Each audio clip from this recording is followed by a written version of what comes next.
Good evening, नमस्ते मेरे प्यारे प्यारे बच्चों। मैं हाजिर हूँ आपके पास से एक बहुत ही प्यारी सी एक सुंदर सी कहानी लेकर के। लेकिन उससे पहले मैं आपको ये कहूँगा कि आया है सो जाएगा, राजा रंक फ़कीर, एक सिंहासन चढ़ चले और एक बंधे जंजीर।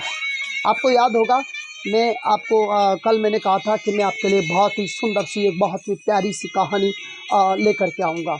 तो ये कहानी है उस बच्चे की, उस लड़के की जो पढ़ने वाला था, गांव में पढ़ता था। अपने गांव में अपनी पूरी पढ़ाई उसने करी। उसके माता पिता ने गांव में जितनी उसकी पढ़ाई हो सकती थी उतना उसका ये प्रयास किया। लेकिन उसके बाद जब उसका 12वीं लेवल की पढ़ाई पूरी हुई तो उसके माँ बाप चाहते थे उसको आगे पढ़ाना, लेकिन चूँकि उनकी आर्थिक स्थिति बहुत वीक थी, बहुत कमज़ोर थी, इस वजह से उसको आगे नहीं पढ़ा पाए। लेकिन लड़के की जिद थी कि वो आगे पढ़े।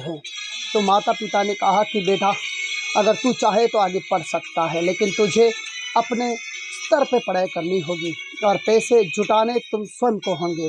लड़के ने ये कहा। लड़का शहर में जाकर रहने लगा, नाइट को ड्यूटी करने लगा और दिन में अपना स्टडी करने लग गया।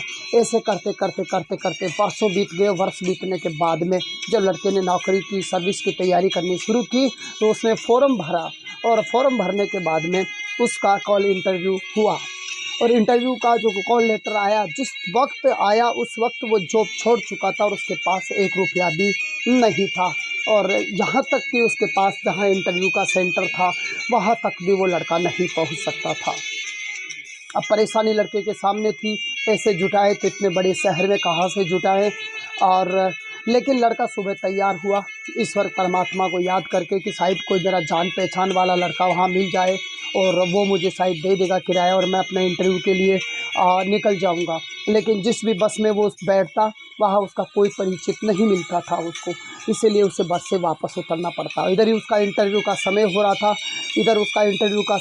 था, और उधर उसका समय धीरे धीरे धीरे धीरे बीता जा रहा था। लड़के को चिंता लग रही थी। सालों साल उसने मेहनत की है और इतनी पढ़ाई की और उसका परिणाम अब उसको क्या मिलने वाला है, ये परमात्मा के भरोसे था।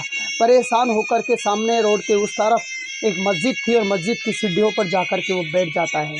मस्जिद की सीढ़ियों पर बैठ करके जब इधर देखता है तो एक फ़कीर बाबा सीढ़ियों के पास बैठा हुआ अपने उसके कुछ कटोरे में थे कुछ रुपयों को गिनता हुआ दिखता है। तब लड़के की नज़र उस बाबा पर पड़ती है और उसी वक्त फ़कीर बाबा की नज़र भी उस लड़के पर पड़ती है। फ़कीर बाबा उसे इशारा करता है हाथ से कि इधर आओ, क्या बात है बेटा। उसने कहा कुछ नहीं फ़कीर बाबा, मैं तो ऊपर वाले को पूछ रहा था कि जिसको पैसे की ज़रूरत है तो उसके पास पैसा नहीं है। और आप फ़कीर बाबा, आपको पैसे की ज़रूरत ही नहीं है, आपके पास कितना सारा पैसा है। फ़कीर बाबा ने कहा क्या तुम्हें पैसों की ज़रूरत है बेटा। उसने कहा हाँ बाबा, मैंने सालों मेहनत की है, बहुत कठिन परिश्रम किया है और उसके बाद आज मेरी ऐसी स्थिति है कि मेरा इंटरव्यू लेटर है और इंटरव्यू मेरे देने जाना है और पैसा नहीं है। तो फ़कीर बाबा ने अपने उस कटोरे में से कुछ पैसे निकाले, उसको बोले बेटा तुमको यही कितने ज़रूरत होगी। बोले 600 रुपये की। लेकिन फ़कीर बाबा ये सब तो तुम्हारा पैसा है, इसका मुझे क्या करना है और मैं कर भी क्या सकता हूँ। फ़कीर बाबा ने कहा कोई बात नहीं बेटा, मुझे तो मेडिसिन लेनी थी, दवा लेनी थी। मैं कोई फ़कीर नहीं हूँ, मैं कोई भिखारी नहीं हूँ। मेरे 2 बेटे थे जो शहर में रहते हैं, लेकिन वो आ नहीं पाते और मेरे जो हार्ट की प्रॉब्लम है उसकी वजह से उसका इलाज करवाने के लिए मुझे किसी ने कहा तो मैं यहाँ बैठ गया और मेरे लोगों ने मदद करी, मेरे पास पैसे इकट्ठे हुए हैं तो मैं कुछ पैसे इकट्ठे कराऊँ, तू ले जाके अपना जो इंटरव्यू दे आ बेटा। लेकिन उसने कहा बाबा मैं तुम्हारे पैसे कैसे ले जा सकता हूँ। बोले कोई दिक्कत नहीं है, तुम अपने एग्ज़ाम दे दो, मेरी दवाई है तो मैं दवा कल ले लूँगा, मेरे कोई दिक्कत नहीं बेटा, लेकिन तुम्हारी ज़िंदगी तुम्हारे सामने खड़ी है। लड़का वहाँ से पैसे लेता है और पैसे लेकर के वहाँ से निकल जाता है और जाके अपना इंटरव्यू देता है। इंटरव्यू में लड़का पास होता है और रास्ते में जब बस से चल रहा होता है तो लड़का सोचता है कि मेरे महीने की पहली जो तनख्वाह आएगी वो मैं उस बाबा को दूंगा, क्योंकि बाबा ने अपनी दवाई रोक करके मुझे पैसा दिया है, इसलिए मेरी अपनी दवाई जो है मेरी महीने की तनख्वाह से उस बाबा की मैं दवाई और उसका इलाज करवाऊंगा।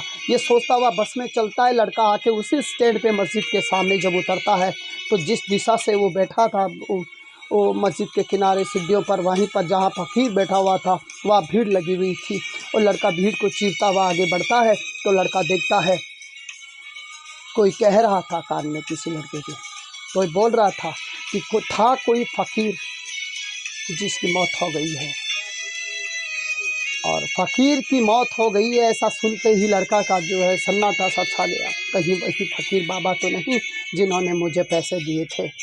और लड़का चीरता हुआ आगे जाता है और जब देखता है तो वही फ़कीर बाबा सीढ़ियों पे लेटा हुआ, और उस वक्त तक उनकी मृत्यु हो चुकी होती है।